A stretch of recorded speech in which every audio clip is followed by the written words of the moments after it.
Good morning guys, welcome to another vlog, another day in beautiful New York. It's a nice weather. So yesterday I spent all the time watching the sunset and came back, chilled in the kitchen in the hostel, made some new friends and then totally crashed. Today the idea is to go all the way to Cold Springs, about 100 kilometers or so north of Manhattan, New York, by train, and then try and figure out if there are some really nice hiking trails.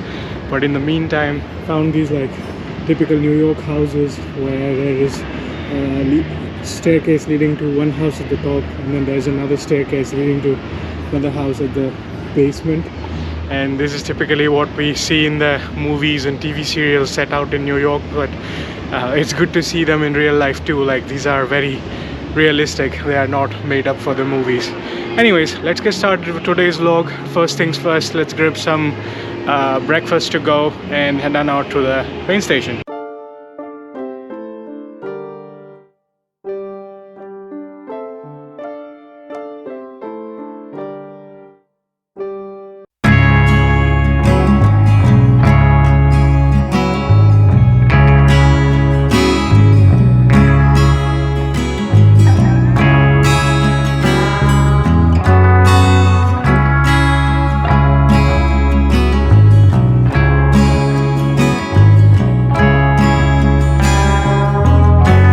That was a fun little coffee break. I was sitting in a park nearby and there was some sort of basketball court.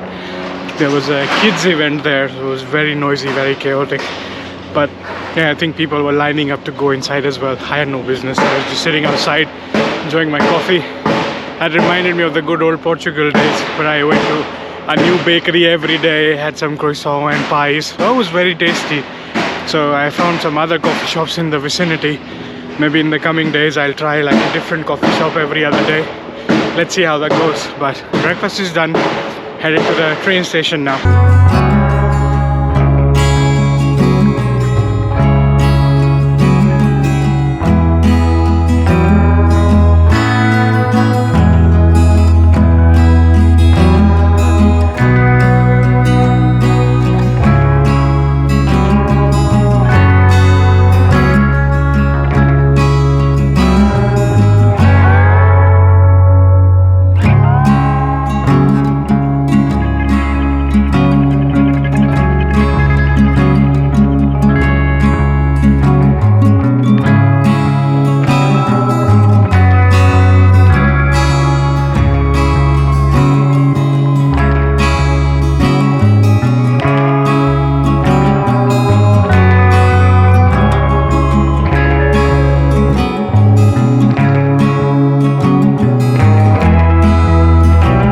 Finally found the Grand Central Terminal. Now to look for the long distance train to get to Cold Springs, and this is the station that really deserves its name. It's like super majestic and everybody's taking selfies and videos around. And the entrance to the train tracks is also pretty cool, kind of like this. So let's find our train, let's hop on board. So behind me are the ticket counters, so you grab your ticket from there. I grabbed the return ticket to Cold Spring. It's about $30, should take about an hour or so. There's still plenty of time to the train, so the tracks are not ready yet, the right track number. I'm just gonna walk around and take in the view. It's pretty amazing train station.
Finally made it to the Cold Spring train station. We'll get out of here, look for the hiking trail. The train ride was really epic. The views were really nice. The mountains and the Hudson River flowing right through. So time to go for a hike, maybe grab some snacks on the way to eat up along the trail.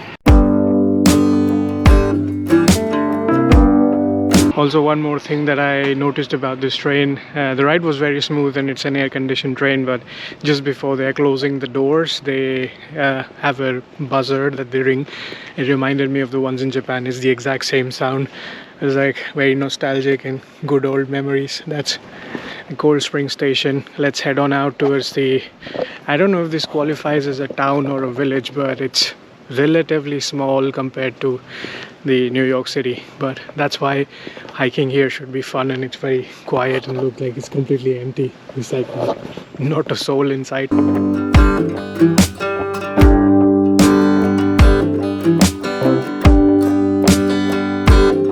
Okay, so it does qualify as the village of Cold Spring, and the train drops you right at the trailhead, but you just have to cross on over to the other side, and then let's head out to the trailhead and see what kind of hiking trails we have. So as I understood, in the Hudson Valley you have a bunch of different hikes for different difficulties, so depending on how much time you want to spend and how fit you are, you can decide which trail to go on. So let's see what options we have. I guess they can rent a kayak to go into the Hudson River, kayaking in the river. That should be a fun activity. But one of the trails maybe would also give a nice overview of the Hudson River from the mountains as well. Actually, you didn't have to cross over the footbridge. If you came out on that side, you'd directly be in the main street. But even if you do come this way, you have an underpass. But the good thing this way is you get access to the riverfront on this side. You can see it. Let's get closer.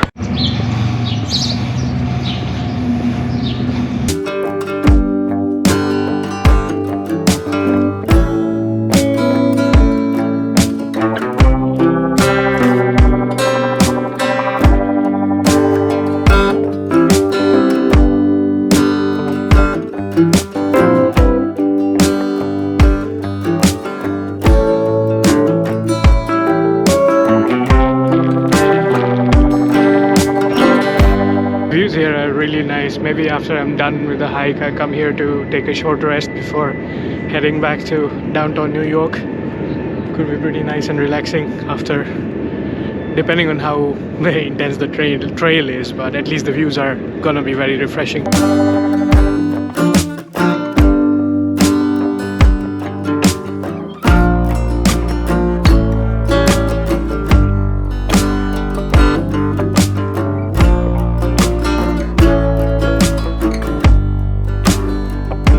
Just walked into a local coffee shop looking for some snacks for the trail.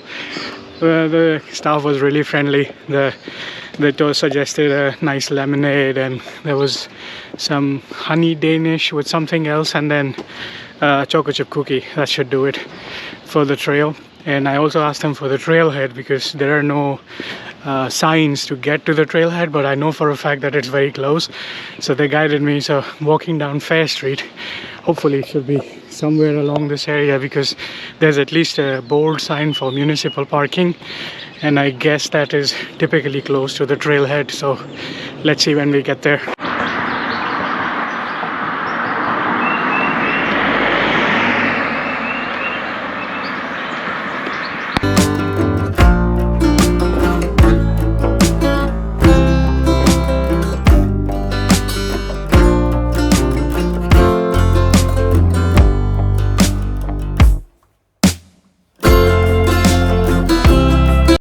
Okay, so this is what I was looking for. Bunch of trails, they all start here. That's the trailhead.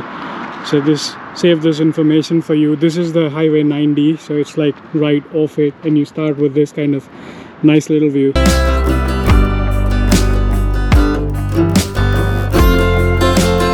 Okay, here's an important notice for those looking to do the Breakneck Ridge Trail. It's part of the trail is closed until July 1st. I think it's this segment where you had a bit of scrambling, but I think you can, yeah, the Nimhan Trail and Undercliff Trail, you could still use that to access the rest of the part of the trail. And this is where we are. So let's see which trail we end up doing.